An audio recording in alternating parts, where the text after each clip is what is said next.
안녕하세요, 김현웅입니다. 안녕하세요, 최혜정입니다. 자, 요즘 짧은 가을을 잡기 위해서 나들이들 많이 가시죠. 특히 이제 다음 주는 단풍이 절정이라고 하니까 아마 산행을 준비하시는 분들도 많을 텐데 어디 나가게 되면은 어떻게 하고 나갈까가 가장 고민일 것 같습니다. 오늘 체인지미 시간에는요, 가을맞이 아주 멋진 스타일링법을 알려드리겠습니다.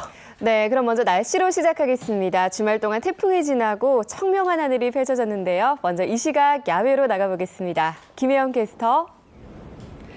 네, 상암동 채널A에 나와 있습니다. 네, 주말이 지나고 나니까 공기가 더 차가워졌네요.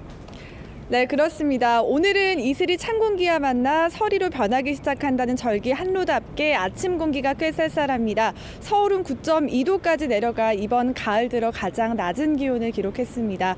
8시가 조금 지난 현재도 큰 차이는 없고요. 대관령은 3도로 출발하고 있습니다. 일부 산지와 내륙에서는 서리가 내린 곳도 있습니다. 찬바람에 바람까지 불어 체감 온도는 더 낮으니까요. 따뜻하게 챙겨 입고 출근하시기 바랍니다. 오늘도 청명한 가을 하늘이 함께하겠습니다. 낮에는 서울이 22도로 아침과 비교하면 기온이 10도 이상 오르긴 하겠지만 바람이 불며 서늘함이 감도겠습니다. 현재 중부 지역을 중심으로 안개가 짙게 끼어 있습니다. 낮부터 기온이 오르면서 안개는 점차 사라지겠고요. 전국에 쾌청한 가을 하늘이 드러나겠습니다.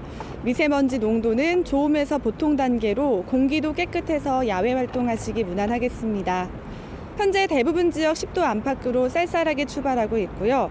낮엔 맑은 하늘 아래 가을볕이 내리쬐면서 서울, 광주 22도, 강릉 20도, 전주 21도로 전국이 20도 안팎까지 오르겠지만 평년 기온을 밑돌며 서늘하겠습니다. 가을이 깊어짐과 동시에 단풍도 하나둘씩 모습을 나타내고 있습니다.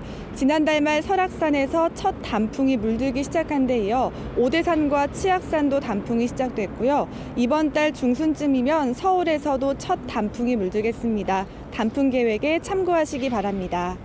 이번 주 대체로 맑은 가운데 공기가 한층 더 차가워지겠습니다. 특히 목요일과 금요일 아침 서울 기온이 7도까지 내려가는 등 올가을 들어 가장 쌀쌀하겠습니다. 아침 저녁이 되면 기온이 크게 내려갑니다. 변덕스러운 날씨에 감기 걸리지 않도록 건강 잘 챙기시기 바랍니다. 지금까지 상암동에서 오늘의 날씨였습니다.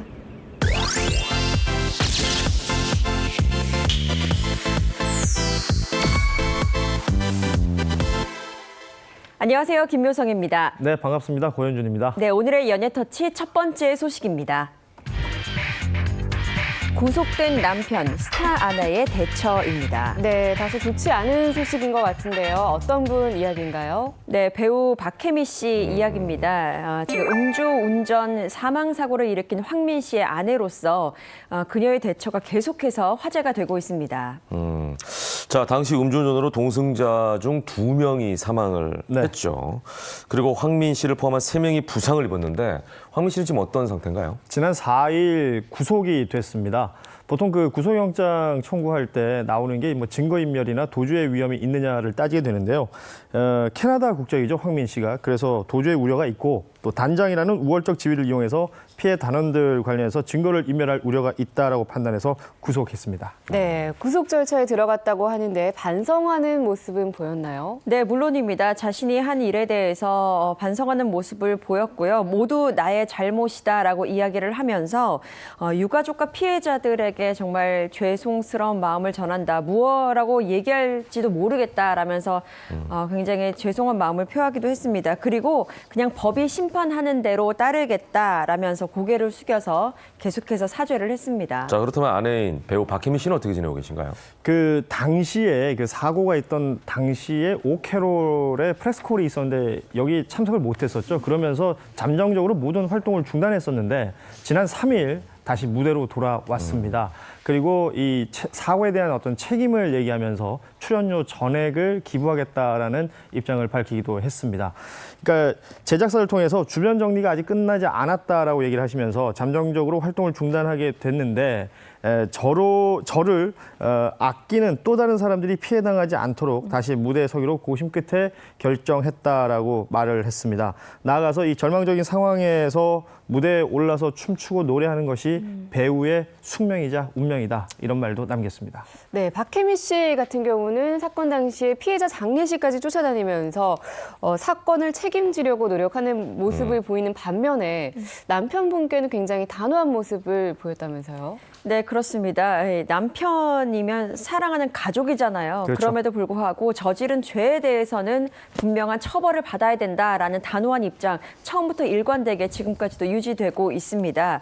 그리고 두 사람은 이 사건이 벌어지고 난 다음에 한 번도 제대로 이렇게 만나서 이야기를 나누지는 못했다고 해요. 별거 중인 것으로 알려져 있는데 박혜미 씨가 남편 황민 씨를 집에 들어오지 못하게 했다고 전해지고 있죠.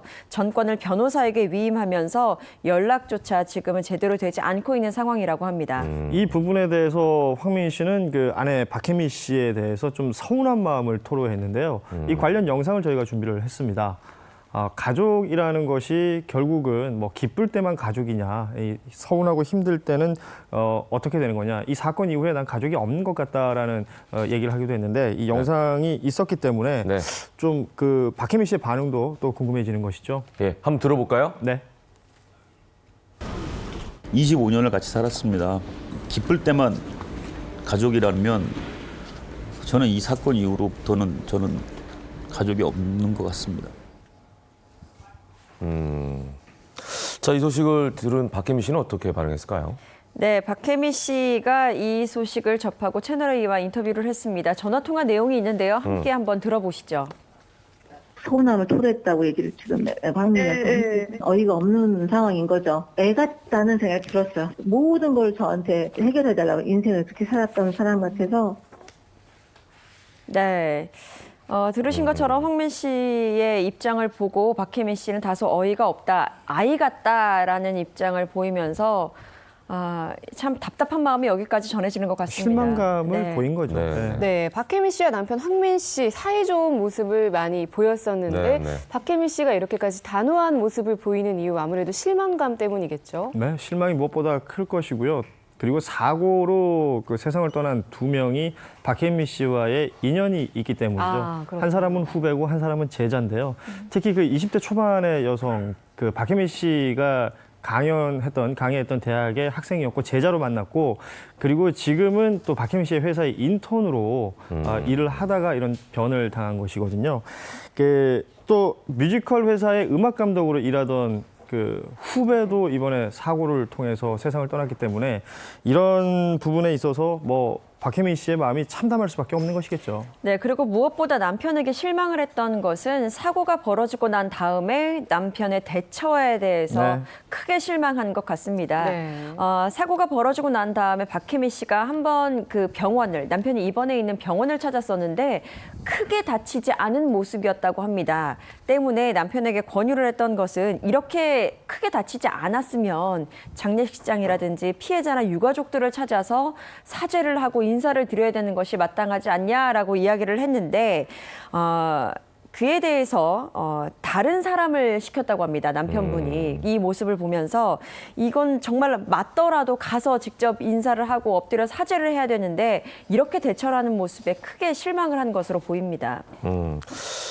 자, 박혜미 씨가 남편과는 선을 그으면서도 도의적인 책임은 다하고 있는 상황이죠? 그렇죠. 박혜미 씨는 뭐 사고 이후에 시종일관 같은 태도로 일관하고 있습니다. 계속해서 도의적 책임을 다해야 된다. 그 황민 씨 혼자 지금 뭐 사실은 사고를 일으킨 것은 남편이기 때문에 법적인 처벌은 황민 씨가 받는 것이겠지만 도의적인 책임 또 유가족들에 대한 이 사과와 또 피해 보상 등 박혜미 씨가 발벗고 지금 모든 일을 처리하고 있는데 경제적인 책임이라든지 도의적 책임 지면서 황민 씨에 대한 행동 여기에 대해서는 확실하게 사과를 하고 있는 박혜미 씨의 모습입니다. 네, 이번 사고로 인해서 박혜미 씨 앞으로의 활동에도 좀 영향이 있을까요? 네, 사실 그 부분에 대해서 많은 분들이 걱정을 했습니다. 과연 박혜미 씨의 활동이 어떻게 되느냐라고 했는데 앞서 들으신 것처럼 처음에는 모든 공연을 중단을 하고 참여하지 않았지만 지난 3일에 복귀를 했죠. 박혜미 씨가 공연 무대에 섰고요. 현장에 모인 등 관객들은 박혜미 씨가 등장할 때마다 뜨거운 박수와 환호를 했습니다. 아무래도 어떻게도 책임을 지려는 박혜미 씨의 모습에 응원을 전하는 것으로 보입니다. 그 네티즌들 역시 그 온라인 뭐 포털 등에서 박혜미 씨를 응원하는 모습을 볼 수가 있습니다. 당당하게 힘내세요. 박혜미 씨가 무슨 죄가 있나요? 그리고 열심히 일을 해야지 또 보상할 것 아닙니까? 라는 이 댓글들을 쭉 올리고 있는데 계속해서 박혜미 씨에 대해서는 응원의 목소리가 더 커 보입니다. 네. 자, 다음 얘기로 넘어가 보겠습니다. 네. 오늘의 두 번째 주인공은요. 네, 두 번째 소식입니다. 동영상 협박 의혹 진실 공방입니다. 네. 사회적인 파문이 일고 있는 사건이죠. 네, 그렇습니다. 이 구하라 씨 이야기입니다. 구하라 씨 사실 지난달 계속해서 이야기가 나왔던 네. 것이 전 남자친구와의 폭행 논란이었습니다. 일방 폭행인지 쌍방 폭행인지 이것이 주요 쟁점이었는데 지금은 그 논란이 더욱더 커지고 깊어진 모양새입니다. 왜냐하면 구하라 씨가 한 매체를 통해서 리벤지 포르노 협박을 받았다라고 주장을 해왔기 때문인데요. 이 리벤지 포르노라는 것은 연인 사이에서 찍은 사적인 영상을 어떤 헤어지고 난 다음에 복수나 협박을 위한 무기로 당사자의 동의 없이 유포하는 행위를 말하는데요. 이 영상을 몰래 찍었든 아니면 협의하에 찍었든 간에 당사자 모르게 해당 영상을 퍼뜨리는 것, 이것은 성폭력 범죄의 처벌 등에 관한 특례법으로 5년 이하의 징역 또는 1,000만 원 이하의 벌금형에 처해지는 범죄입니다. 현재 구하라 씨는 이 같은 이유로 전 남자친구 A 씨를 협박 및 강요 그리고 성폭력 처벌 특례법 위반과 관련해서 고소를 한 상태입니다. 네, 그런데 애초 폭행 논란에서 리벤지 포르노라는 무시무시한 얘기까지 나오게 된 사건 경위가 궁금합니다. 그러니까 10월 4일 구하라 씨가 한 매체하고 인터뷰를 하는데 그 인터뷰에서 사적인 영상으로 협박을 받았다라는 내용을 내놓게 되죠. 그 서로 몸싸움이 있었다고 알려져 있는 지난달 13일 새벽에 A 씨가 메신저를 통해서 30초짜리 그리고 8초짜리 동영상을 보내왔다는 것입니다. 그러면서 협박을 했다는 것인데 또 전 남자친구 이 A 씨 같은 경우에는 한 매체에 실망시키지 않겠다라는 그 내용의 제보 메일을 보내기도 했다고 하죠. 그 CCTV가 하나 유포가 된 게 있는데 이 동영상을 보고 나서 구하라 씨가 이 동영상 유포하지 말아달라면서 애원하며 무릎을 꿇는 그런 CCTV가 공개가 됐는데요. 이런 모든 정황들이 이 리벤지 포르노 협박 사건으로 진행이 되고 있는 것이 아닌가 의혹을 사고 있습니다. 네, 어쨌거나 이런 일은 여자에게는 정말 큰 타격이 치명적이죠. 되지 않을까 이런 생각이 그럼요. 드는데 구하라 씨가 정말 많이 힘들었을 것 같아요. 네, 그랬을 겁니다. 감히 뭐 상상을 할 수 없을 정도의 분명히 힘듦이 있지 않았나 싶었는데 이 전 남자친구 휴대폰에서 이 영상이 있었다는 것을 발견을 했고 분명히 지웠는데 이것이 다시 살아난 복구된 모습을 보면서 굉장히 무서웠으며 이것을 제보를 했을까? 친구들과 혹시 공유를 하진 않았을까? 나의 연예인으로서의 인생은 어떻게 될 것이며 여자로서의 삶은 어떻게 될 것인가에 굉장히 많은 고민이 있었다고 합니다. 그리고 이 전 남자친구가 동영상을 가지고 있는 만큼 변호사를 통해서 해결을 하려고 노력을 했지만 계속해서 공방이 있었단 말입니다. 또 골이 깊어지면서 결국 이것을 공개한 것으로 보여집니다. 그리고 이어서 구하라 씨는 내가 낸 그 남자친구 얼굴에 있는 상처, 이것은 당연히 인정을 하고 처벌을 받겠다. 하지만 전 남자친구는 협박범이다라면서 호소를 했습니다. 네, 근데 사실 리벤지 포르노라는 굉장히 심각한 사회적 문제잖아요. 그렇죠.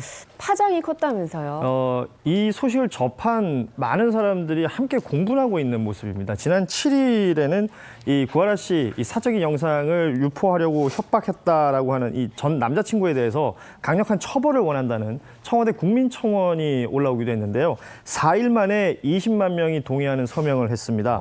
아시는 것처럼 서명자 20만 명이 넘어가면 뭐 청와대나 각 정부 부처에서 공식적인 답변을 해야 되는데요. 이로써 이 해당 청원에 대한 청와대 혹은 그 주무부처의 답변을 얻을 수 있게 됐습니다. 네, 그리고 한국사이버성폭력대응센터 측도 공개적으로 구하라 씨를 지지를 했습니다. 네. 자신의 공개 그 홈페이지를 통해서 공식 홈페이지를 통해서 입장을 밝혔는데요. 유포 협박이라는 것은 상대를 자신이 원하는 쪽으로 행동을 조정하기 위해서 유포하는 것이기 때문에 이것은 단순한 협박과는 달리 성폭력으로 봐야 한다라고 단호하게 입장을 밝혔습니다. 그리고 그리고 영상이 유포될 경우에 말씀하셨던 것처럼 여자의 인생이 크게 망가질 것을 남성 가해자가 알고 있기 때문에 이것을 알고 성적인 불평등, 그 위계를 이용해서 저지르는 범행이다라는 점에서 아주 강력하게 처벌을 해야 된다라고 주장을 하고 있습니다. 물론 여기에 대해서 전 남친도 어떤 주장을 펼쳤겠죠? 네, 뭐 사실 폭행을 두고도 뭐 일방이냐 쌍방이냐 말이 많았던 두 사람, 네. 이번 동영상 건을 두고도 굉장히 다른 의견을 내고 있습니다. 특히 그 전 남자친구 A 씨 같은 경우에는 이 동영상으로 협박할 의지가 전혀 없었다라는 주장을 하고 있는데요. 이 동영상을 먼저 찍자고 제안한 것은 구하라 씨고 구하라 씨가 주도적으로 영상을 촬영했다라고 지금 입장을 내놓고 있습니다. 그리고 왜 찍냐라고 물어봤더니 간직하고 싶다라고 구하라 씨가 얘기했다고 그랬고요. 구하라 씨가 이 싸움 직후에 동영상을 전송한 거 구하라 씨에게 이제 영상을 보냈잖아요. 네. 이 부분에 대해서도 의뢰인이 모든 것을 정리하자는 의미에서 내가 찍었다면 네가 갖고 있어라라는 식으로 영상을 보낸 것일 뿐이다라고 입장을 밝혔습니다. 그리고 CCTV 통해서 구하라 씨가 마치 영상 유포를 하지 말아달라라고 애원하면서 무릎 꿇는 듯한 영상이 보인 것에 대해서도 바로 이 장면이죠. 예, 무릎을 꿇은 것이 아니라 의뢰인과 다툰 뒤에 그냥 화가 많이 나서 주저앉아 있었던 것일 뿐이다. 이 부분에 대해서는 오해가 있는 부분이다라고 이 변호사를 통해서 입장을 밝히기도 했습니다. 그리고 계속해서 입장 발표, 뭐 인터뷰를 통한, 뭐 매체를 통한 그런 입장 발표가 있는데요. 네. 어제 저녁이었습니다. 밤에 이 남자친구 측의 인터뷰를 한 내용을 보면 양측에 그래도 협상에 대한 일말의 어떤 기미는 있어 보입니다. 왜냐하면 구하라 씨가 지난 이제 압수수색에 있었을 때 구하라 씨에게 새벽 5시쯤에 연락이 왔었고 그것을 못 받고 다시 전화를 하니까 다시 통화 중이면서 연락이 제대로 되지 않았고 또 며칠 뒤에 구하라 씨에게 연락이 왔는데 다시 또 연결이 제대로 되지 않았다고 합니다. 그러니까 서로 분명히 조율 의사가 있어 보이는데 아직 그것이 통하지는 않고 있는 모양새로 보입니다. 네. 근데 서로 사건 간에 네. 계속해서 오해가 있다라는 네네. 부분들이 지금 계속 얘기가 나오고 있는 것이고 말씀하신 네. 대로 어제도 기사가 됐었잖아요. 그런데 이제 사실은 이 합의 여부를 이야기할 때 이 당사자 간의 그 연락이나 뭐 이런 것들이 원활해야 되는데 지금 네. 두 당사자 간의 연락이 이렇게 원활하지 않은 것으로 보입니다. 예. 네, 애초에도 이 협상의 기미를 전 남친은 보이지 않았었는데 조금 전에 말씀하신 것처럼 연락을 하려고 시도를 했다라고 했는데 네. 아무래도 이 동영상 파문이 좀 전 남친 분께도 큰 피해가 있었지 않을까 이런 궁금증이 좀 생깁니다. 네, 그렇습니다. 일단 뭐 전 남자친구의 주장대로라면 본인은 또 억울할 수도 있겠지만 정황상으로 봤을 때 이거는 협박의 의도, 아니 협박의 의도가 없을지라도 그것을 듣는 구하라 씨의 입장에서는 네. 협박으로 느껴질 수 있는 그렇죠. 상황이기 때문에 어떻게 보면 굉장히 양측 다 힘든 상황일 것 같은데요. 원래 이 최모 씨, 그러니까 구하라 씨의 전 남자친구가 일했던 그 샵에서도 지금 입장을 내놓은 것이 있습니다. 미용실이었죠? 네. 미용실에서 해고가 됐다라고 이야기를 하면서 이 최모 팀장은 본 샵에서 미용실에서 해고가 되어서 해당 사건 이후에 근무한 적이 단 하루도 없다. 때문에 저희 살롱과는 전혀 무관한 사건이기 때문에 이와 관련해서 허위 사실, 악플 자제해 주길 부탁드린다라고 해명을 했습니다. 분명히 이 사건이 미용실에도 큰 부담이 됐던 것으로 보입니다. 그리고 네. 이틀 전부터 포털 이용해 보신 분들 알겠지만 지금 전 남자친구 A 씨의 얼굴이나 실명이 공개가 되고 네. 있습니다. 이 사건이 벌어졌는데 여성인 구하라 씨만 모든 정보가 노출되고 전 남자친구 A 씨에 관련해서는 정보가 노출되지 않는 것에 부당하다고 느낀 많은 분들이 있었기 때문인데요. 사건이 사건이니만큼 이 두 사람 모두가 지금 피해가 막심합니다. 예. 그렇군요. 자, 이 A 씨의 리벤지 포르노 처벌 가능성은 어떻게 되는지도 또 궁금하네요. 이 처벌 가능성이라는 걸 얘기할 때 현행 그 성범죄 처벌법에 따르면 네. 이 동영상 유포에 관련된 동영상 촬영에 관련된 것이 정확하게 명문화되어 있지 않기 때문에요. 이 처벌 여부가 굉장히 좀 어렵거나 아니면 그 좀 오래 걸릴 것으로 보입니다. 이게 사실은 항상 얘기가 되어 오죠. 이 리벤지 포르노라는 동영상을 유포하는 게 굉장히 그 심각한 범죄라는 네네. 것에 많은 분들이 그 공감을 하고 있습니다만 현행법이 그걸 따라주지 못하고 있는 것이 실정입니다. 네. 그렇군요. 자, 다음 얘기로 넘어가 보죠. 네, 다음 소식 전해드리겠습니다. 원조 톱스타 부부의 의리입니다. 사실 많은 부부들이 수십 년을 같이 살다 보면 의리로 산다라는 이야기를 많이 하잖아요. 네. 그런데 정말 이 연예계 스타 부부 중에서 의리하면 빼놓을 수 없는 의리의 대명사인 스타 부부가 있습니다. 네. 누군지 아시겠어요? 아, 이게 뭐 누군지는 잘 모르겠지만 네. 의리로 산다는 거를 여자분들 별로 안 좋아하던데. 바로 신성일 엄앵란 부부의 이야기예요. 사실 여자분들이 많이 싫어한다고 했지만 엄앵란 씨가 굉장히 의리를 그래요? 중요하게 여깁니다. 오. 우리는 의리로 산다라는 것을 굉장히 자랑스럽게 이야기를 하고 있어요. 네. 이 두 사람은 영화 맨발의 청춘 그리고 동백 아가씨를 통해서 만나게 됐죠. 그러다가 정말 최고의 인기 스타로서 당대를 휘어잡고 있다가 64년 11월에 결혼에 꼴이 나게 됩니다. 네, 당시 결혼식도 정말 어마어마했다고 하죠. 그냥 뭐 억소리 나는 결혼식이었다 야. 이렇게 얘기하면 될 것 같아요.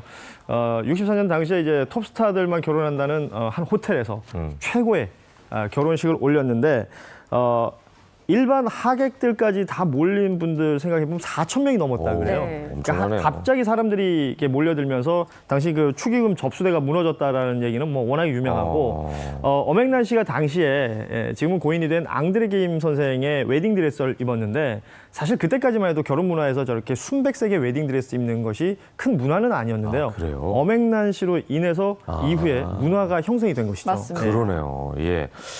그런데 이제 그 이후에 안타까운 건 별거 생활을 좀 오래 하고 있는 부부로도 유명했죠. 네, 그렇죠. 그렇죠. 요즘에는 조론이라고 해서 네네. 주변에서도 서류상의 부부는 유지가 되지만 따로 사는 경우가 종종 있잖아요. 네. 결혼을 근데- 졸업했다는 얘기죠. 네, 근데 이분들이 정말로 이 부분에 대해서는 선구자학을 하지 않았나 싶습니다. 두 분이 결혼 기간 53년 중에요. 별거한 기간만 40년입니다. 그럼 이건 뭐 산 게 아닌데요. 네. 하지만 계속해서 만나고 연락하고 좀 있었으니까요. 일찍 졸업하신 거죠. 네, 그러네요. 일찍 졸업했습니다. 조기 네. 졸업. 78년에 레스토랑을 운영하면서 사실 서울과 대구를 오가면서 일단 살았었어요. 그러다가 95년에 레스토랑을 정리하면서 본격적으로 별거가 시작됐는데 신성일 씨는 경북 영천에서 홀로 살았고 엄앵란 씨 같은 경우는 서울에서 가족들과 함께 살았습니다. 이제는 뭐 방송을 통해서도 많이 알려졌지만 두 사람의 불화설 많았죠. 그 신성일 씨가 특히 뭐 자서전이나 네. 방송 인터뷰 통해서 결혼 이후에 유부남 상태에서도 만났던 애인들에 대한 이야기를 많이 했었고요. 또 엄앵란 씨는 방송 통해서 신성일 씨의 바람기에 대한 이야기 많이 했던 것으로 알려져 있습니다. 네, 그러네요. 긴 별거 기간 그리고 또 말씀하신 대로 끊임없는 불화설 때문에 쉽지만은 않았을 것 같아요. 지금까지 관계를 이어오는 게. 네, 사실 자녀들이 많이 반대를 했다고 해요. 네. 자녀들이 이혼을 권유할 정도로 엄앵란 씨를 계속해서 권유했다고 하는데 그때마다 엄앵란 씨가 네. 이혼은 절대 하지 않는다, 반대다라고 이야기를 했답니다. 물론 살아오면서 신성일 씨가 말씀하셨던 대로 자서전을 통해서 아니면 공개적인 인터뷰를 통해서 여자 관계에 대한 이야기를 거침없이 했기 때문에 물론 힘든 부분은 있었지만 절대 이혼을 하지 않겠다라고 밝혔고요. 그 이혼을 하지 않은 배경 인터뷰를 통해서 채널A에서 밝힌 바가 있는데요. 한번 들어보시겠습니다. 네. 옛날 배우들이 그냥 그때는 치커머 이혼하고 치커머 스캔들 나고 그 여자들이 울고 돌아서서 너무 초라하고 사회적으로도 손가락질 받고 그랬어. 배우 하면서 나는 무시당하는 배우는 안 하겠다. 신성일 씨도 방송 통해서 이혼할 생각 없다. 뭐 이런 입장 밝히신 적 있어요. 네. 떨어져 지내니까 그 좋았던 추억이 더 새록새록 생각이 난다. 뭐 이런 입장도 얘기를 했었는데 그런데 요즘 이 두 분의 관계가 굉장히 애틋해지고 달라졌다고 합니다. 어떻게 달라졌어요? 그러니까 두 사람이 지금 뭐 여전히 그 소위 말하는 조론 상태를 유지하고는 있는데 두 사람 모두 현재 투병 중이시거든요. 많이 알려졌습니다만 암 투병 중이신데 특히 먼저 암 소식이 알려진 거는 엄앵란 씨였습니다. 2015년 12월에 이 채널A에 나는 몸신이다 유방암 특집 녹화 중에 유방암 확진을 받게 되죠. 그 영상 먼저 한번 보시겠습니다. 요거예요. 지금 나오고 있어요. 지금 예. 영상이 흐르고 있죠. 네. 아, 그러니까 유방암 사실이 알려진 뒤에 신성일 씨도 많이 변했다고 해요. 그 엄앵란 씨 자주 찾아왔고 병 간호를 자처하기도 했었다고 하는데요. 또 엄앵란 씨가 암 수술을 받기 전에는 신성일 씨가 직접 스튜디오에 나와가지고 격려의 꽃다발을 선물로 주기도 했죠. 그 영상도 아마 준비가 돼 있을 텐데요. 네. 이런 식으로 이제 꽃다발 들고 와서 응원해 주신 거죠. 예. 지금은 엄앵란 씨 많이 그 회복 단계라고 하는데. 그 이후에 신성일 씨가 또 폐암 맞아요, 3기 맞아요. 소식이 전해졌죠. 맞습니다. 기침이 심해서 병원을 찾았더니 폐 조직 검사를 했는데 하나의 종양이 발견이 돼서 폐암 3기 판정을 받았다고 합니다. 네, 이때 또 엄앵란 씨의 의리라고 해야 될까요? 예, 굉장히 대단한 면이 드러나는 게 이때 신성일 씨가 병원비 몇 천만 원 정도가 나왔는데 이것을 그냥 엄앵란 씨가 모두 계산을 했다고 합니다. 이에 대해서 신성일 씨가 고맙다라고 진솔하게 마음을 표현했더니 이에 대해 엄앵란 씨의 말은 이랬습니다. 웃기는 소리 하네 라고 했다는 거예요. 그러니까 음성 지원이 되네요. 네, 그렇죠. 이 말 속에 내포된 것은 우리 사이에 이 무슨 그런 말을 하냐라는 것이 느껴지는 것 같은데 주변에서 참 많은 말들이 있지만 부부 사이, 특히 이 두 사람에 대한 이야기는 주변에서 재단하기는 참 어려운 것 같습니다. 약간 네. 독특한 관계인 네, 것 네. 같아요. 그죠? 그러니까 엄앵란 씨가 뭐 신성일 씨한테 말은 좀 퉁명스럽게 하지만 그 속내는 완전히 다르신 것 같아요. 특히 그 따님을 통해서 듣는 이야기를 보면 알 수가 있는데 신성일 씨는 VVIP 병실에서 투병 생활을 해야 한다. 아무리 힘들고 어려운 상황이지만 어디 돌아다니면서 돈 꾸어가면서 그렇게 병원 생활해서는 안 된다. 그런 배우는 싫다. 우리는 동지고 끝까지 멋있게 죽어야 한다. 이런 얘기를 한 것으로 봐서 따님이 두 분 사이에는 이런 의리가 있더라라는 말을 남기기도 했습니다. 네, 마지막으로 신성일 씨의 요즘 건강 상태는 어떤가요? 계속해서 치료를 받고 있는데요. 그래도 많이 호전된 모습입니다.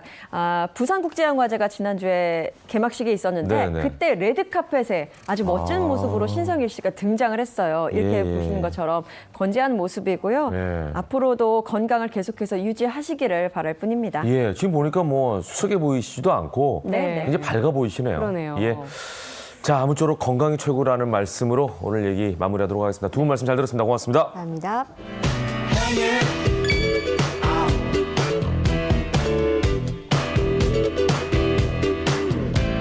Lady, put on your best dress. Let's put your moves to the test. We're going club hopping, finger popping. So when the stars come out at night, 생방송 함께하겠습니다. 김현욱의 굿모닝 지금 시간은 8시 27분입니다. 이번엔 네. 여러분에게 뷰티 정보를 전해드리겠습니다. 체인지미 시간입니다. 자, 오늘 도움 말씀 주실 세 분 소개해드리죠. 방송인 장미화 씨, 그리고 건희 헤어 아티스트, 배선영 스타일리스트 세 분 어서 오십시오. 네, 안녕하세요. 네. 안녕하세요. 건희 씨, 배선영 씨는 오랜만에 나오셨네요. 그러네요. 오랜만에 불러주셔가지고 헤어스타일도 좀 바뀌셨네요. 네 머리를 잘랐어요. 저도 좀 깔끔하고. 잘랐는데. 아, 장미화 씨도 헤어스타일 바뀌셨어요? 네, 좀 잘랐어요. 예. 네. 관심 없구나. 네. 누군가 알아봐 줘야 되는 건데. 아니 근데 찬바람 보니까 네. 헤어스타일도 좀 바꾸고 싶고 옷은 뭐 입어야 되나. 네네. 작년에는 마치 벗고 다녔던 것처럼 입을 옷이 좀 이렇게 하나도 없어. 그러니까. 고민하고 네. 있는데 오늘 두 분 나오시니까 도움 네. 되게 많이 될 것 같아요. 거기다가 요즘 날씨가 이게 뭐 감잡을 수 없는 날씨예요. 맞아요. 진짜 새벽하고 저녁으로는 너무 춥고 낮에는 또 등이 따가울 정도로 따갑고 이러다 그렇죠. 보니까 이걸 스웨터를 입자니 너무 과한 것 같기도 하고 막 이런 계절인 것 같습니다. 네. 그래서 네. 요즘 멋쟁이들이 더 티가 나는 것 같아요. 맞아요. 멋쟁이들은 날씨가 어쨌든 간에 거기에 적합하게 참 잘 입는데 패션은 전략이라고 네, 그렇게 본인을 잘 꾸미는 사람들을 보면 확실히 끌림이 있어요. 그러네요. 네. 네. 그리고 이제 요즘 또 바람이 막 불다 보니까 우리 여성분들 같은 경우는 특히 볼륨이 생명인데 아, 맞아. 밖에 나가면 이 볼륨이 네네. 확 죽으면서 그렇게 또 초라해 볼 수가 없더라고요. 그래서 많은 예. 분들이 좀 이 부분을 고민하실 것 같아요. 자, 그래서 이런 모든 고민을 저희가 접수를 해서 네. 오늘 이 시간 체인지미 준비했습니다. 한층 더 젊어 보이는 가을맞이 동안 스타일링. 와우. 네. 멋도 있으면서 엣지 있으면서 와우. 어려 보인다면 이보다 더한 스타일링이 어떻겠습니까? 네. 자, 그중에서도 헤어스타일링법, 코디에 어울리는 스카프 연출법에 대해서 오늘 살펴볼 텐데요. 먼저 헤어스타일링부터 한번 해보도록 할까요? 네. 네. 자, 일단은 네. 예, 건희 씨께서 좀 이동을 해주셔서 네, 모델분도 오셔야 저희가 할 수 있을 것 같아요. 네. 네. 모델분 안 오시면 제 머리로 합니다. 네. 자, 보통 이제 이런 헤어스타일 머리가 이제 요 정도 되시는 분들이 많죠. 그렇죠. 그러니까 예를 들어 장미아 씨처럼 사실은 단발인 경우에는 네. 조금 뭐 연출법이 쉬울 수도 있어요. 그렇지 않을 수도 있어요. 아, 그래요? 네, 네. 근데 머리가 길면 네. 여러 가지를 할 수 있는 것들이 있으니까 오히려 더 고민스럽지 않나 이런 생각이 드는데. 아니 오히려 길면 또 뭐 묶든지 그래요? 여러 가지가 다양한데 단발이 여성들은 오히려 그래요? 길든 짧든 늘 고민이에요. 본인이 머리를 잘 연출을 못하면 그렇죠? 자, 이런 경우에 이제 어떻게 연출을 해야 되는지 한번 보도록 하겠습니다. 네, 오늘은 그 가을에 어울리는 볼륨 헤어스타일을 준비를 했는데요. 네, 네. 볼륨. 네, 드라마 이제 유행했던 그 미스티 보시면 네. 김남주 배우님의 네. 스타일을 조금 오늘 따라해 보도록 하겠습니다. 풍성한 그래요. 볼륨 웨이브죠. 네, 하여튼 김남주 씨는 뭐만 했다면 그냥 아주 스타일이 살아요, 그죠? 네. 우리 어떻게 할 수 있어요, 볼륨? 네. 일단은 처음에는 이제 볼륨 살리기부터를 할 건데요. 네. 볼륨. 네, 여러분들도 다 아시겠지만 이제 섹션을 먼저 타시고 아, 일단 나누고. 네. 근데 이 볼륨이 중요해요. 맞아요. 볼륨이 죽으면 좀 초라해 보이고 볼륨이 맞아요. 살면 네. 뭔가 좀 있어빌리티하고 좀 그렇죠. 네. 볼륨 하나로 기분까지도 맞아요. 가져도 되잖아요. 저도 아침에 남자지만 네. 헤어를 하려고 하면 볼륨이 안 돼서 참 고민인 경우가 많이 있거든요. 자, 이런 부분들 여성분들은 더 고민일 것 같습니다. 이제 머리가 긴 경우에 축축 처지면은 네. 진짜 좀 초라해 보이는 경우 그래서 있죠. 저 같은 경우도 사실 네. 볼륨에 가장 많은 시간을 할애하고 있긴 하거든요. 네. 네, 이렇게 섹션을 타주고요. 네. 볼륨을 먼저 줄게요. 네. 드라이기로 하면요. 아, 또 빠졌나요? 네, 여기 지금 잘 빠지나 봐요. 자, 되나요? 안 되나요? 저 네네네. 긴 게 빠진 거 다시 한번 해보시겠어요? 어허. 아하, 지금 이 빠졌으니까 네. 제가 먼저 말로 중에, 설명을 드릴게요. 네, 생방 네. 중에 전기가 이렇게 아, 네. 이제 됐어요. 네. 네. 좀 옆으로 돌릴까요? 역시 보이게? 생방이죠? 네. 이렇게 할 수 있나요? 예. 아, 옆으로. 이렇게 이렇게 올려주신 다음에요. 네. 잠깐 식혀주시면 돼요. 아, 식혀야 돼요? 네. 근데 전문가들은 이렇게 동그랗게 하지만 맞아요. 네. 일반 분들은 하기가 어렵기 때문에 네. 이렇게 먼저 잡아주시는 게 좋고요. 어, 일단 잡아서. 그러니까 할 수 있으면 동그랗게 하면 되는데 네. 하기가 어렵다. 안 되면?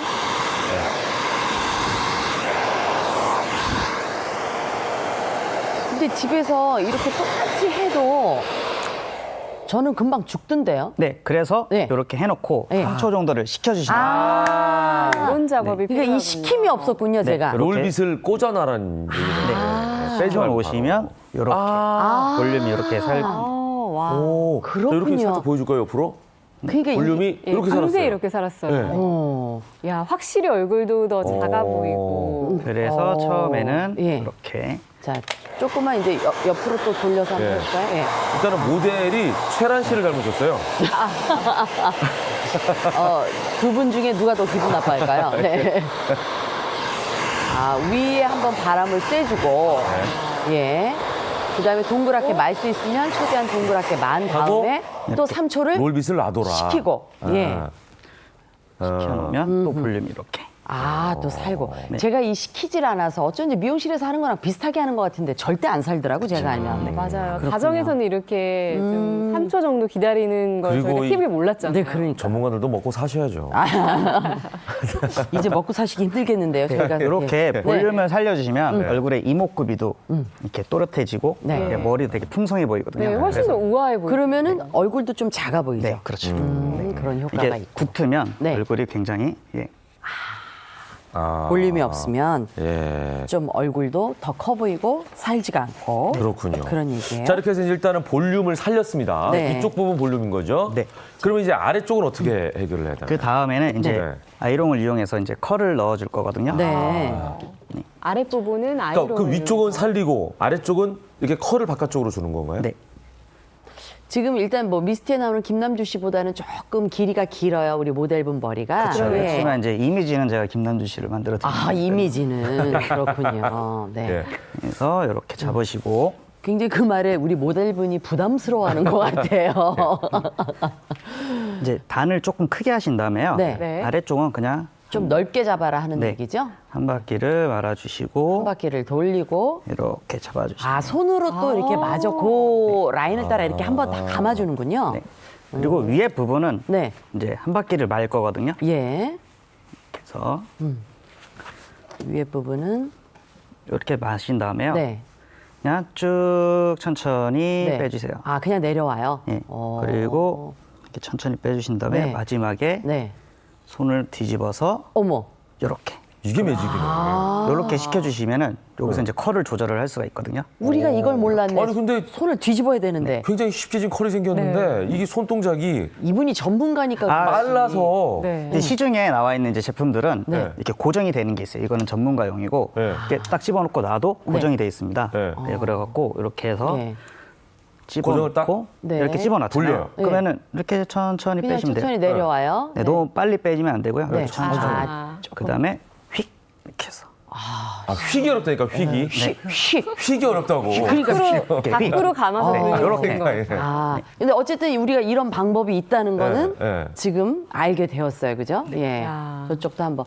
근데 다시 제가 한번 이제 볼까요? 우리 휙 한번 더 보기 네, 전에 이쪽은 말씀 말까요? 반대로. 반대로. 아, 반대로. 아. 오. 반대로 해서 또 아, 역시 바깥쪽으로. 바깥쪽으로 한 바퀴 돌리는 네. 거죠. 이런 식으로 해주시면 되고요. 할 수 있을까? 네.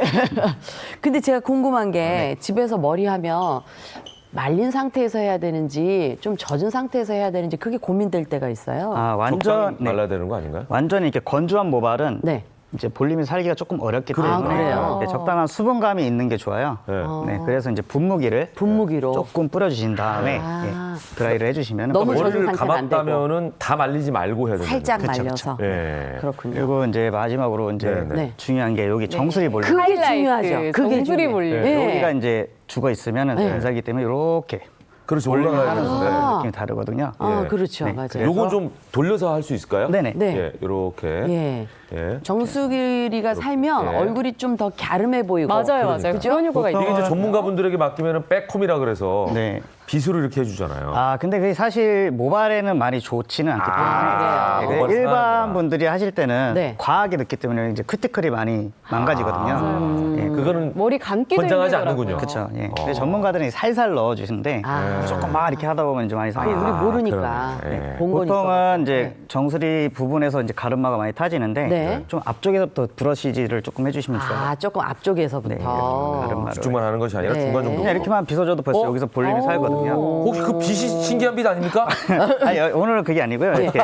마법의 빛 아닙니까? 아니, 예전에도 전문가용 빗을 가지고 다니시던데. 네. 그래서 이렇게 조금 앞쪽에서 해주시면 벌써 여기 볼륨이 살거든요. 오, 이렇게 네네. 살고 이거 혹시 마찰 전기를 활용하는 건가요?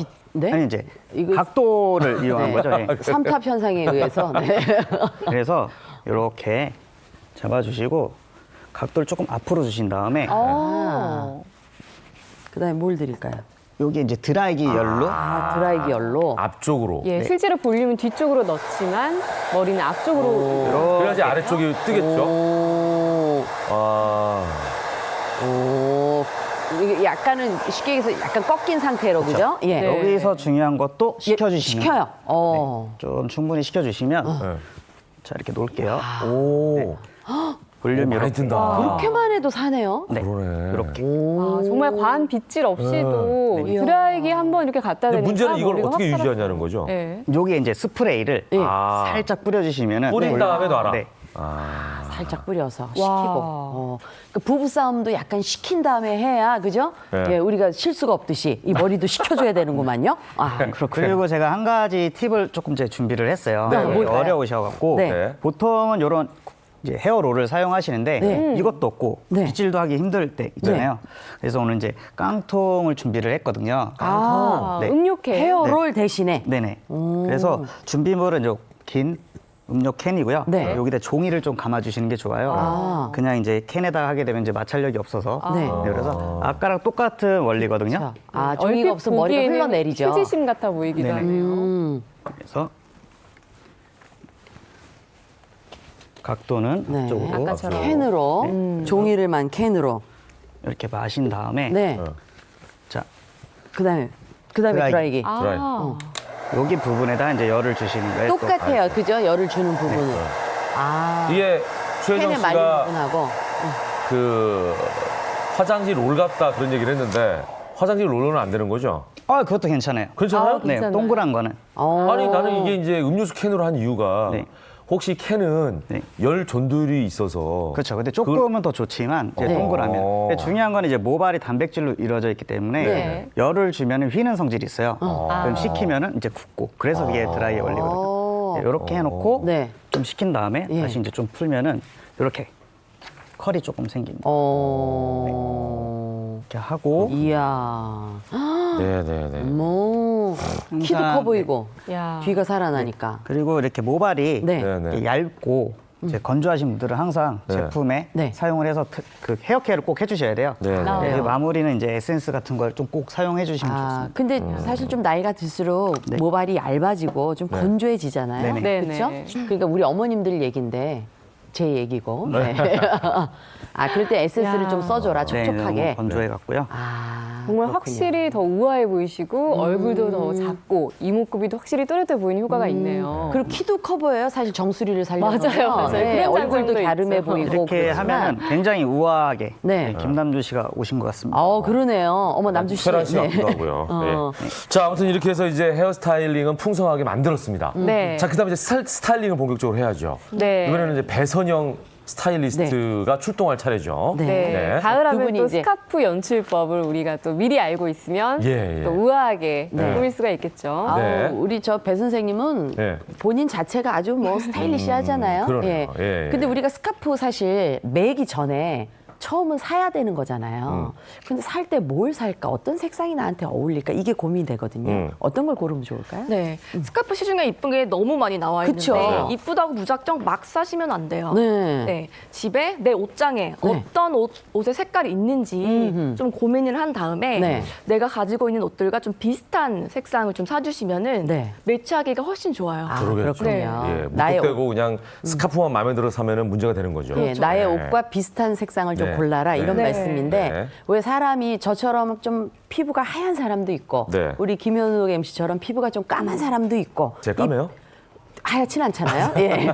피부색에 따라 우리가 네. 이 컬러도 좀 달라지지 않을까 싶어요. 네, 오늘 지금 장미아 씨 옷 컬러가 너무 잘 받으시는데 네, 네. 역시 안목이 네. 높아 선생님은. 지금 피부톤이 좀 밝으셔서 파스텔 톤 고르시면은 정말 실패가 없으실 것 파스텔 같고 톤. 파스텔 네. 톤. 네. 지금 김현욱 씨처럼 네, 얼굴 좀 지금- 까만 사람. 네, 지금 분을 바르셔서 좀 약간 밝아지셨긴 한데 분에 넘치죠. 네. 약간 어두운 피부를 가지신 분들은 예. 약간 뭐 무채색이나 좀 예. 단색 계열을 고르시면은 네, 정말 세련되게 잘 어울릴 단색이나 거예요. 무채색으로. 네. 예. 근데 자, 그럼 역시 또- 연출법을 이제 예, 해보죠. 가을하면 우리가 또 이런 코트를 네, 네. 많이 입잖아요. 네. 그럼요. 프렌치 코트를. 네, 네. 여기는 어떻게 연출하면 좋을까요? 네, 여기는 아무래도 이제 이 트렌치 코트에는 이 스카프를 두르게 되면 얼굴이 가장 먼저 눈에 딱 띄잖아요. 그렇죠. 네, 그래서 얼굴형에 맞게 좀 스카프를 좀 둘러서 신경을 써주시면 좋아요. 네. 네, 한번 해볼까요? 네, 네. 한번 네. 해보죠.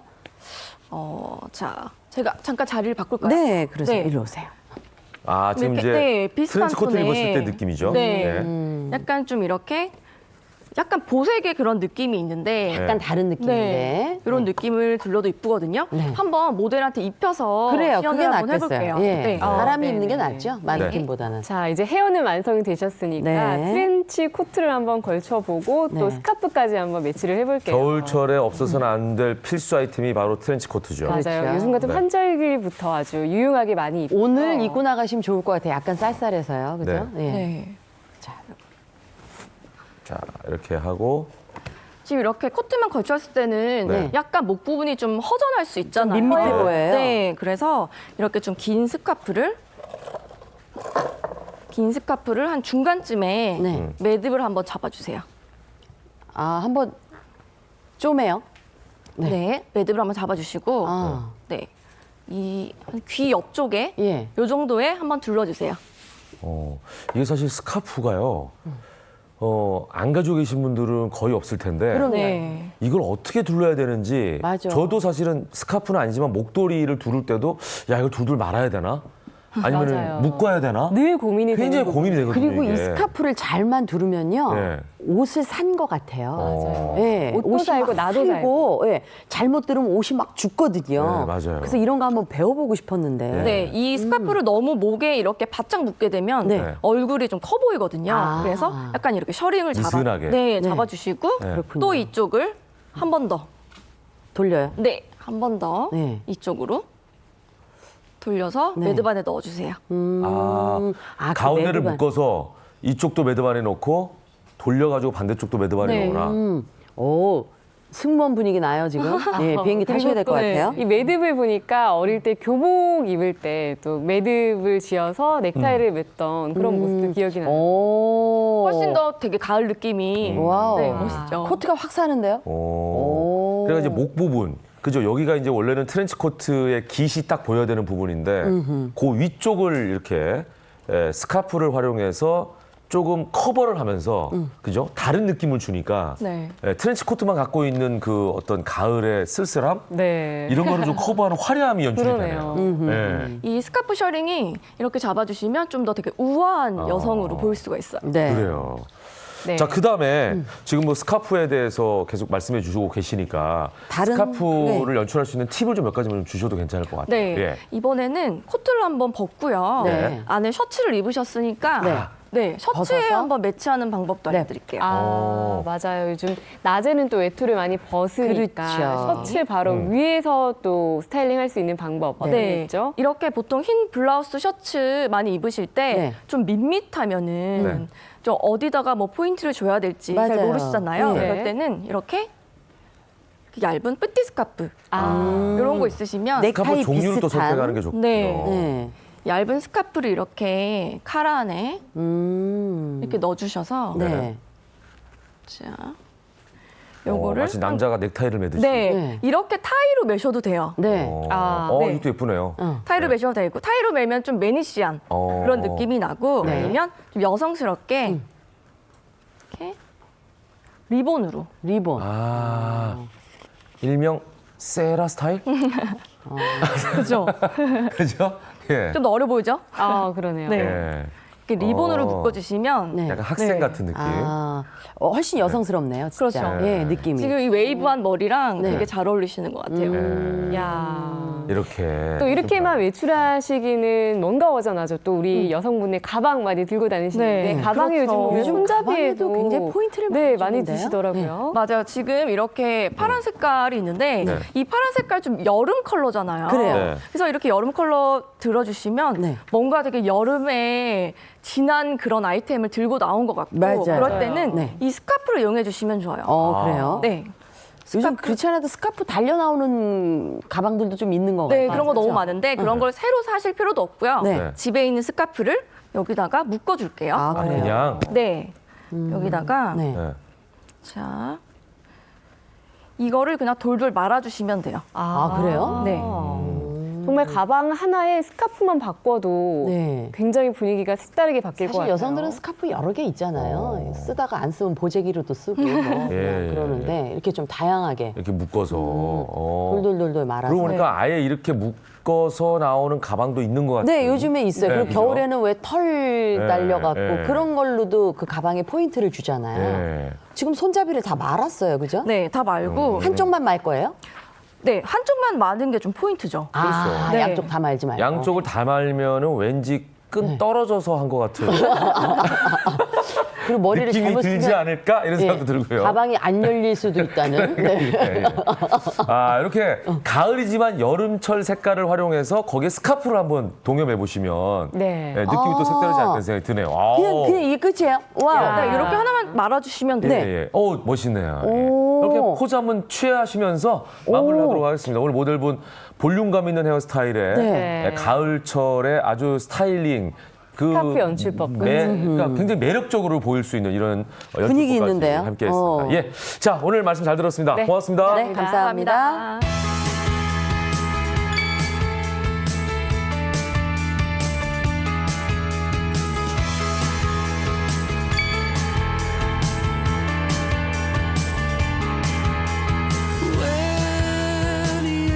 When you forget.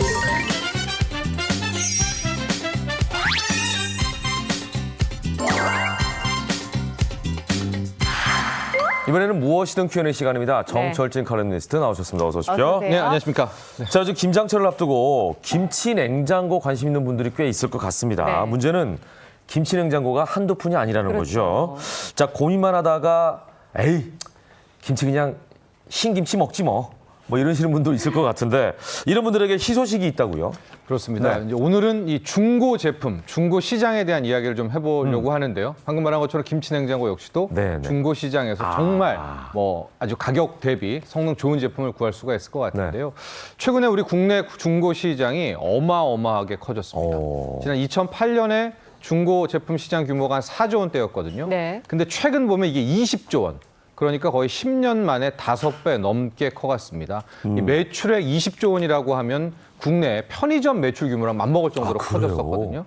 왜 이렇게 중고 가전 뭐 시장, 중고 시장이 커졌나? 첫 번째는 역시 경기 불황의 이유가 그렇죠. 크겠고요. 예. 두 번째는 여러분들도 많이 들어보셨겠지만 리퍼브 제품 시장이 빠르게 커졌어요. 반품 제품이라고 하죠. 네. 그러니까 옛날처럼 중고 시장이 뭐 오래 썼던 걸 내놓는 게 아니라 그렇죠. 뭐 단순 변심 때문에 반품한 거, 흠이 조금 나서 반품한 거. 이 리퍼브 제품 시장이 들어오면서 중고 시장이 정말 대중화됐다라는 것이고요. 여기에 요즘에는 뭐 AS 시장도 굉장히 커졌고 개인 구매 대행이라고 해서 제가 대신 중고를 뭐 제품을 구해주겠습니다는 이쪽 영역도 크게 커지면서 중고 거래 굉장히 활발해지고 있습니다. 물론 모든 물건을 살 때 꼼꼼히 따져봐야겠지만 특히 네. 가전 제품은 살 때 이것저것 따져야 될 게 한두 가지가 아닌데요. 그렇죠. 네. 중고 제품인 경우에는 더 꼼꼼하게 맞아요. 여러 가지를 따져야 되지 않냐 이런 생각을 할 것 같아요. 네, 우선 제가 아까 리퍼브 제품 얘기를 했는데 크게 두 가지를 혼동하시면 안 됩니다. 중고 제품과 리퍼브 제품이 있어요. 근데 요즘에는 혼동해가지고 이거 리퍼브예요 얘기를 하는데 리퍼브 같은 경우에는 몇 년 쓴 게 아니에요. 단순 변심이라든가 구매기간이 굉장히 짧게 반품한 거기 때문에 그러니까 거의 예를 들면은 거의 새 제품이죠. 새 제품이라는 얘기죠. 예, 그래서 중고와 리퍼브를 일단 구분해야 되고 네. 두 번째는 조금 이따 이제 자세히 얘기하겠지만은 가전 제품 같은 경우에 보증 기간에 대한 것들을 굉장히 염두를 해 두셔야 됩니다. 수리까지 이어지니까 말이죠. 맞아요. 네. 사실 중고로 구매한 가전제품 같은 경우는 고장이라도 나기라도 하면 이 수리를 하려고 보면 부품이 없어서 맞아요. 못해서 난감한 경우가 많거든요. 바로 그것 때문에 중고 중에서 아까 말한 것처럼 뭐 옷이라든가 백 같은 것과 가전은 정말 다르게 생각하셔야 되는데요. 네. 배보다 배꼽이 더 큰 경우가 많습니다. 사자마자 고장이 날 때. 예, 예. 현재 공정거래위원회에서는 국내 가전 시장에 대해서 가전 제품에 대해서 의무적으로 뭐 중고 의무 배상 기간이 있고 부품 고유 기간을 정해놨는데 네. 저게 굉장히 중요해요. 중고 살 때는 왜? 부품이 없어버리면은 이미 뭐 쓸 수가 없거든요. 네. 보시면 TV나 냉장고는 해당 제조사가 9년을 보유해야 되고요. 세탁기 같은 건 7년입니다. 그럼 저걸 보면 어떻게 생각이 들겠어요? 중고를 사더라도 세탁기는 7년 안, 뭐 TV는 9년 안의 제품을 사야 그러네. 그나마 해당 부품이 있다는 것을 명심하셔야 됩니다. 예. 그리고 가전 제품마다 그 가전 제품의 특성상 확인해야 될 부분들이 있겠죠. 네, 하나하나 이제 들어가 보겠습니다. 네. 먼저 냉장고부터 들어가 볼 텐데요. 저는 모든 중고 가전은 5년 이하가 좋다라는 말씀을 드리고 싶은데 냉장고 같은 경우에도 5년 이하가 가장 좋고요. 네. 앞서 말한 것처럼 아까 부품 보유 기간 있지 않았습니까? 네. 그래서 정말 싸고 급하다 하더라도 10년 이상 된 중고는 그렇게 권하지가 않습니다. 그러니까 10년 안에서 일단 제조가 된 것이 굉장히 좋다라는 것이고 또 하나 중고 가전, 특히 냉장고 같은 거 살 때는 수리 경력을 확인하셔야 돼요. 이 모터나 수리 이력이 있을 경우에는 일단 이거는 싸더라도 문제가 포기하는 좀 것이 있다. 좋을 것 같습니다. 네. 그리고 간혹 중고 제품 중에 제조 일자가 흐려져서 안 보이는 경우 그런 있잖아요. 경우 있죠. 예. 요즘 시대가 어떤 시대입니까? 제조 일자가 아무리 지워졌어도 네. 뒤에 이렇게 보면은 제조 시리얼 넘버가 있어요? 그러니까 그 제조 제품 번호를 보시면 그걸로 해당 제조사에 문의를 하시면 이게 몇 년 몇 월에 나온 무슨 식 뭐 해당 스펙까지도 자세히 나와 있으니까 네, 일단 네. 그 제품 번호를 확인하는 습관도 굉장히 중요합니다. 차 같으면은 그 기본 메인 축에 그걸 새겨놓잖아요. 딱 그 네, 차대 시리얼. 번호라고 하죠. 그렇죠, 그렇죠. 그걸 보면 다 알 수 있죠. 그것처럼 가전 제품도 마찬가지로 뒤쪽에 이게 그렇습니다. 표시가 돼 있는군요. 네, 냉장고 살펴봤고요. 중고 세탁기를 구매할 때 또 어떤 점 유의해야 될까요? 세탁기는 좀 더 이 수명에 대해서 신경을 많이 써야 되는데요. 8년이 거의 맥시멈이다. 최대치라고 하시고 계속 말씀드리지만 역시 네. 5년 안이 굉장히 좋습니다. 그렇기 때문에 어. 세탁기인데도 8년이 넘어간 것은 일단은 글쎄요. 관심 밖에 두시면 좋을 것 같고 세탁기도 냉장고와 마찬가지로 모터가 굉장히 중요해서 수리 이력을 확인하셔야 되고 특히 어디서 썼느냐. 일반 가정이 아니라 좀 더 세탁을 많이 하는 데서 썼다라고 하면 일단 그러면 안 좋아요. 아무래도 왜냐하면 수명이 다했겠죠. 맞습니다. 엄청 놀랐을 거 아니에요. 맞아요. 네. 3,500번 뭐 이상 아우. 되면 그 세탁기는 일단 이미 다 됐다라고 보시면 예. 되고 청소기 역시도 예. 5년 안이 굉장히 좋고 모터가 굉장히 중요합니다. 그래서 구입하실 때 모터 부분에 대해서 적극적으로 문의하시면 좋을 이 거예요. 남자들은 차랑 자꾸 이제 비교를 하게 되는데 차도 마찬가지잖아요. 네. 연식이 중요한 게 아니라 그 키로수가 중요하잖아요. 그렇죠. 어떤 분은 진짜 예를 들면은 뭐 출퇴근을 멀리하는 분 같은 경우에는 장거리로 하게 되면은 금방 그렇습니다. 이게 예. 뭐 오래 타지 않아도 맞습니다. 키로수가 높은 10만 것처럼. 짧게 뭐 예. 자동차 같은 경우에는 뭐 10만, 20만 되면은 그렇죠. 일단은 가격과 상관없이 예. 약간 좀 그러니까 여성분들도 마찬가지로 세탁기도 이런 것 좀 봐야 될 것 같아요. 어느 그렇습니다. 정도로 사용했는지가 중요할 것 같아요. 네, 맞습니다. 네. 자, 그리고 제 주위를 보면은 컴퓨터나 노트북도 사양 때문에 오래 못 쓴다라고 하는 경우들이 있거든요. 네. 그래서 중고를 구매하거든요. 왜냐하면 오래 못 가니까. 네. 주의할 점이 또 있겠죠. 그렇습니다. 컴퓨터 같은 경우에는 특히 노트북 같은 경우에는 특히 더 주의를 하셔야 되는데요. 저는 개인적으로 5년보다도 더 이때는 기간이 중요하다. 그래서 제조 이후 3년 이내의 제품을 고르시는 것이 뭐 굉장히 좋지 않을까. 컴퓨터 같은 경우에는. 컴퓨터는 또 빨리 변하잖아요. 예, 빨리 변하고 특히 그래픽 카드라든가 하드 용량 같은 경우에도 반드시 저 노트북 같은 거 구입하실 때 체크를 해야 되는데 그래픽 카드가 일단 손상이 됐다라고 하면 구동도 느려버리고요. 아무리 뭐 제품이 좋았고 뭐 비싼 제품이었다 하더라도 일단 그래픽이 손상됐다라고 하면은 노트북으로서 기능이 굉장히 떨어지거든요. 그런 것들을 확인하셔야 되고 특히 노트북 같은 경우에는 정말 중요하게 확인할 게 있습니다. 네. 바로 배터리입니다. 아. 2차 전지인데 노트북은 2차 전지가 투입되어 있어가지고 일단은 충전을 했다가 나중에는 빼서 이제 노트북만 들고 사용하는 경우가 많은데 네네.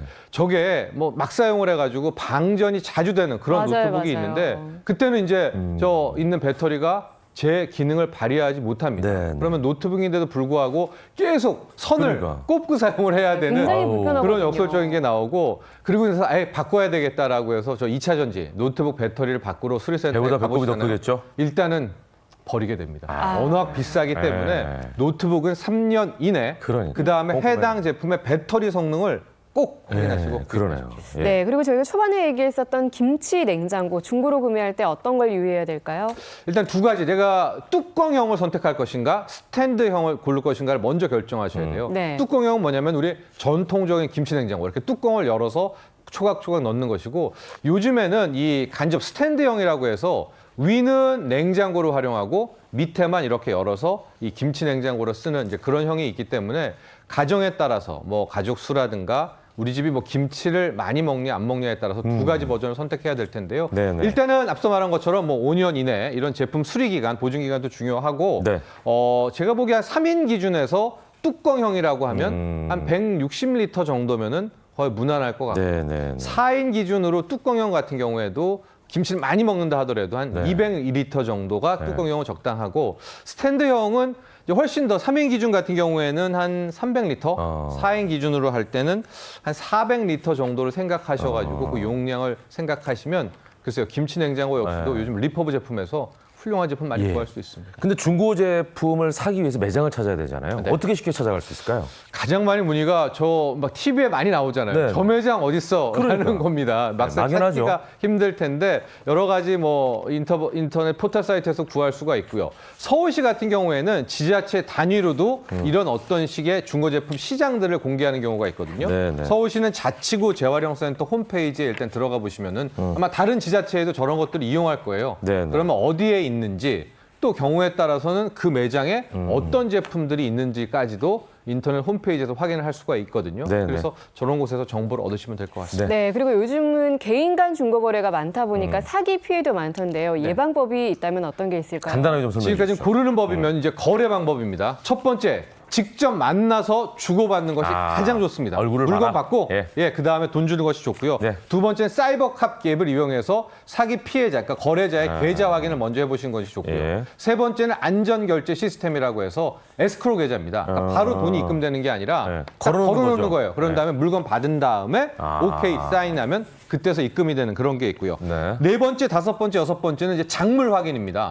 도난 제품을 거래하는 경우가 굉장히 많아요. 그래서 네. 저 전자제품은 시리얼 넘버 번호로 일단은 확인을 하는 게 굉장히 좋고 네. 스마트폰은요 요즘 가장 많이 나오는데 이동전화 단말기 자급제 사이트를 일단 가보셔서 그 스마트폰에 시리얼 넘버를 넣어보시면 이게 도난된 건지 아닌지 분실 신고 여부를 확인할 수가 있습니다. 네. 노트북도 마찬가지입니다. 예, 그러니까 중고 제품을 통해서 좀 알뜰하게 장만하려고 하시는 분들은 이런 정보들을 좀 꼼꼼하게 챙기는 게 좋을 것 같습니다. 네, 이번에는 영상으로 보는 이슈죠. 첫 번째 어떤 소식인가요? 이제 가계부채가 1,500조라고 하고요. 주택담보대출이 그중에 비중이 큰데 우리 집값 중에 한 150조 정도의 대출은 집값의 거의 절반 이상. 그러면 한 5억이면은 4억 정도가 대출이 된 그런 집들이 굉장히 많다라고 합니다. 근데 이건 금리 인상이 될 경우에 굉장히 위험해지거든요. 관련 내용 영상을 통해서 확인하시죠. 국내 은행의 주택담보대출 중 담보 인정 비율 LTV가 60%를 넘은 대출은 지난해 말 기준 153조 원으로 추정됩니다. 집값의 절반이 넘는 금액을 대출로 마련했다는 의미로 전체 은행권 주택담보대출 470조 원의 3분의 1에 달합니다. 증가세로 따져봐도 2013년 66조 5,700억 원에서 5년 동안 2배 넘는 수준으로 급증했습니다. 전체 주택담보대출 연체율은 0.7%로 높지 않다는 게 금융당국의 설명입니다. 하지만 금리 인상이 본격화하면 집값의 60%가 넘는 고 LTV 대출이 시한폭탄이 될 수 있다는 경고가 나옵니다. 은행에서 빌린 전체 가계대출 잔액이 802조 원을 넘어선 점도 위험 요소입니다.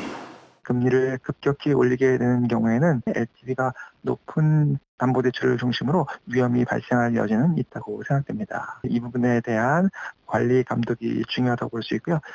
정부의 9.13 대책으로 가계 대출이 꽉 막힌 상태에서 금리까지 오르면 부동산 시장에 충격을 주고 대출 가정에 큰 부담을 안길 전망입니다. 채널A 이현수입니다. 영상으로 보는 이슈 두 번째 어떤 겁니까? 요즘 날씨 너무 좋죠. 전국적으로 지역 축제가 한창인데요. 요즘 세종시 호수공원에 가보면 푸드트럭 페스티벌이 펼쳐지고 있다라고 합니다. 굉장히 장관이라고 하는데 관련 내용 영상을 통해서 확인하시죠. 바퀴 달린 식당 푸드트럭이 호수공원을 가득 메웠습니다. 지지고 볶고 굽고 군침 도는 200여 가지의 먹거리가 가을 입맛 사냥에 나섭니다. 음식 같은 경우는 맛있고 달달하고 저 입맛에 딱 맞아요. 올해 네 번째로 열리는 푸드트럭 페스티벌에선 참가를 희망한 전국 160대 트럭 가운데 심사를 통과한 50대가 음식 맛을 뽐내고 있습니다. 사람들한테 볼거리와 맛, 가격 이런 거 다 한번 분석해가지고 좋아할 법한 거를 해서 이렇게 좀 퍼포먼스 만약에 저녁에는 준비돼 있고. 따뜻한 가을빛과 상쾌한 바람을 맞으며 사랑하는 사람들과 함께 나누는 음식은 그야말로 꿀맛입니다. 바로 앞에서 요리도 해주시고 눈에 저희가 직접 고를 수도 있어서 여러 종류가 있다 보니까 더 괜찮은 것 같아요. 특히 이번 행사엔 친환경을 표방하며 일회용품을 추방해 눈길을 끌고 있습니다. 축제장에서는 일회용 플라스틱이나 비닐 빨대 사용은 전면 금지됐고 그릇도 이런 친환경 그릇을 사용해야 합니다. 축제 이후 골칫거리였던 쓰레기 처리 부담도 크게 줄어들 전망입니다. 축제 기간 진행되는 각종 문화 공연과 체험 공간도 덤으로 즐길 수 있습니다. 세종 푸드트럭 페스티벌은 내일까지 펼쳐집니다. 채널A 김태형입니다. 짧은 소식 하나 전해드리겠습니다. 네. 산림청이 오는 14일까지 강원도 인제군 나르샤 파크 일원에서 2018 대한민국 산림문화 박람회를 엽니다. 올해 11회째를 맞는 산림문화 박람회에는 인제군의 합격문화재와 연계해 지역적, 계절적 특성을 반영한 산림문화 및 체험 행사를 다채롭게 선보입니다. 산림문화 작품과 목공예 대전 작품 전시, 산림 레포츠 가상현실 체험, 숲해설가 경연대회 등 다양한 행사가 마련됐는데요.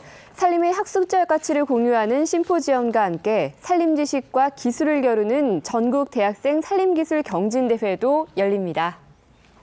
생방송 김현우의 굿모닝 10월 8일 월요일 순서 여기까지입니다. 내일 아침도 더 알찬 소식으로 찾아뵙겠습니다. 오늘 하루 행복하십시오. 고맙습니다. 감사합니다.